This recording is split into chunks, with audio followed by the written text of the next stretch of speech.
Наступит завтра, и у его единственной внучки будет день рождения. Старичку так хотелось порадовать ее чем-то особенным и необычным. Федор сидел на крыльце, покуривал свою самокрутку и гладил по голове своего единственного и преданного друга, волка, который подставил первому, весеннему солнышку свое серое брюхо. «Боже мой, сколько всего произошло в его жизни», – вспоминал Федор Степанович. «На целый роман из 2 томов уж точно хватит. Вот вроде бы он простой, деревенский парень, такой же, как и все другие, но таких невзгод в жизни мало кому выпало пережить. Женился он рано, на девушке, которую любил всем сердцем, и она его тоже очень любила. Из армии ждала. Родителями они стали тоже еще совсем юными. Хотя его Наденьке врачи строго запрещали рожать, сердце у нее оказалось больное. Но молодые супруги очень хотели деток, и не одного, а много. Но вышло все совсем по-другому. Родила жена ему сынишку, а сама совсем слегла. Надежда даже по дому работать была не в состоянии, ничего тяжелее метлы Федор в руки ей не давал. Тяжелое поднимать нельзя, врачи запретили. За ребенком он стал ухаживать сам. Готовил еду, по хозяйству управлялся. Все готов был делать за нее по дому, а ты говорил: Федор, сыночку нашему сказку рассказывай, да песенки пой. Так и сберег он свою любимую. 14 годков после родов еще прожила. Правда, детей больше они не решились рожать. Надя все сокрушалась. Ругала мужа. «Уж не позорил бы ты меня, Федя, вон бабы в деревне над нами смеются, ничего по дому не делаю, все на мужике, что за хозяйка такая». А бабы не смеялись, а завидовали ее. «Надька, дала бы ты нам своего Федьку в аренду, хоть денек бы твоей жизнью прожить». Она только улыбалась в ответ. Так с улыбкой на лице и ушла из жизни. Федор Степанович проплакал несколько дней. Но хоть плачь, хоть не плачь, жену уже не вернешь. Сына надо поднимать, чтобы на своих ногах крепко стоял, чтобы человеком вырос. Но судьба опять решила все по-своему. Сын школу окончил и уехал учиться в город. Оттуда его забрали в армию, на Дальний Восток. Так он там решил остаться, уж больно ему те края по душе пришлись. Если честно, то после смерти Наденьки отношения с сыном у Феди не ладились. Каждый из мужчин переживал свое горе по-своему. К сожалению, оно их не сблизило, а наоборот, еще больше развело по сторонам. Сын отца почитал и уважал, но душевных отношений у них не было. Вот так Федор Степанович остался совсем один на белом свете. Однако он не унывал. Любил с молодежью деревенской общаться. Байки им то у магазина сельского рассказывал, то на лавочке, возле дома. Любили Степаныча в деревне и старый и мал. Мужик он был добрый, работящий, не пьющий каждый день горячее вино, только исключительно по праздникам мог пригубить. Сын писал, но очень редко. Особо в свою личную и семейную жизнь отца не посвящал. Знал Степаныч только, что у сына семья имеется и подрастает у него на другом конце страны внучка Наденька, видимо, сын в честь рано умершей матери дочку назвал. Степаныч всей семьей их в гости ждал, но они почему-то так и не приезжали. То работа, то времени нет, то одно, то другое. Внучку видел только по фотокарточкам. А между прочим, девочке уже 7 лет исполнилось, а с дедом они так и не виделись. Степаныч, так и не дождавшись в гости родню, завел себе верного друга. Да не просто там какую-нибудь дворняжку беспородную, а самого настоящего волка. Сперва он, конечно, был волчонком, когда его Федор у браконьеров в лесу отбил. Но вот правда, те успели ранить малыша, а волчицу убили. Несколько дней волчонок выл и отказывался от воды и еды. Он лежал, вытянув больную лапу и положив мордочку на здоровую. Степаныч не отходил от страдальца, и все-таки ему удалось его уговорить, и, наконец, волчонок вылокал блюдце молока. С тех самых пор он полностью доверял своему спасителю. К середине июля волчонок подрос, раздался в груди. Его шерсть блистала и лоснилась. От сытости он был очень дружелюбным и добрым зверем.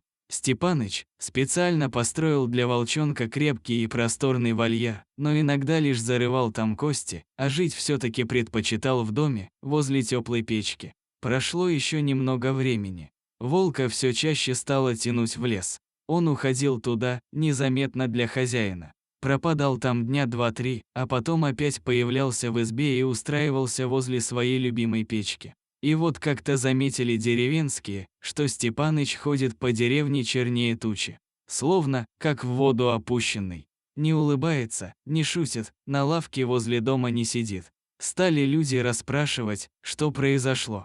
Как оказалось, он получил письмо, в котором невестка сообщала, что они всей семьей попали на машине в аварию. Внучка в тяжелом состоянии в больнице, а сын Степаныча погиб. С того времени прошло уже больше 2 месяцев, а он даже попрощаться с ними не мог, потому как известие получил только сегодня. А самое главное, что от невестки больше никаких вестей. Извещения она не пишет, на телеграммы не отвечает, телефонную трубку не берет. Как узнать, какое у внучки состояние? Пожилой мужчина тут же засобирался в дорогу. Но тут его судьба снова совершила резкий поворот. В день отъезда рано утром у дома остановилась машина. Из нее вышла молодая, бойкая женщина. Увидев во дворе Степаныча, она спросила, не он ли отец ее покойного мужа. Федор Степаныч подтвердил, что это действительно он. «Я вам внучку привезла. Помогите выгрузить инвалидную коляску», – попросила женщина. Степаныч обрадовался. Невестка наконец-то приехала, да еще и вместе с Наденькой, познакомиться со стариком. Но радость его быстро улетучилась. Ничего не объясняя, молодуха плюхнулась в ту же самую машину, на которой приехала, и укатила восвояси. Позже он смог все выяснить у внучки, и еще найденные в ее вещах медицинские документы дополнили картину. Оказалось, что это была не мать девочки, а мачеха. С настоящей матерью Наденьки сын прожил совсем недолго. Та стала после рождения дочери сильно выпивать, за ребенком следила плохо, а в один из дней вовсе ушла из дома.